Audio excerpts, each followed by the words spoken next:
TET 1 ની એક્ઝામમાં પૂછાયેલ દાખલો, એક સંખ્યાનો 8 ભાગ 128 છે, તો તે સંખ્યાની અડધી સંખ્યા શોધો. કઈ સંખ્યા? અડધી. ધ્યાન રાખજો. કયો ભાગ? એક સંખ્યાનો 8 ભાગ કેટલો? 128. એટલે એવું કહેવાય કે 10 ભાગમાંથી કુલ 8 ભાગ. એવું કહેવાય. શું કહેવાય? 10 ભાગમાંથી કુલ 8 ભાગ. આપણે લખીએ કે 8મો ભાગ 128 હોય તો 10મો ભાગ કેટલો? બરાબર, સમજવા માટે ક્રોસ ગુણાકાર 128 ગુણ્યા 10 ભાગ્યા 8. ચલો 128 ભાગ્યા 8 કરીએ તો 16 8 128 કેટલા? 16. તો 16 ગુણ્યા 10 કેટલા મળે આપણને? 16 160. પણ અહીં ધ્યાન રાખજો, તો તે સંખ્યાની અડધી સંખ્યા શોધો.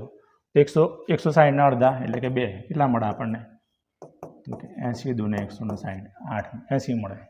તો વિકલ્પ બીજો આપણો ફાઇનલ આન્સર કહેવાય. સિમ્પલ દાખલો હતો. બરાબર.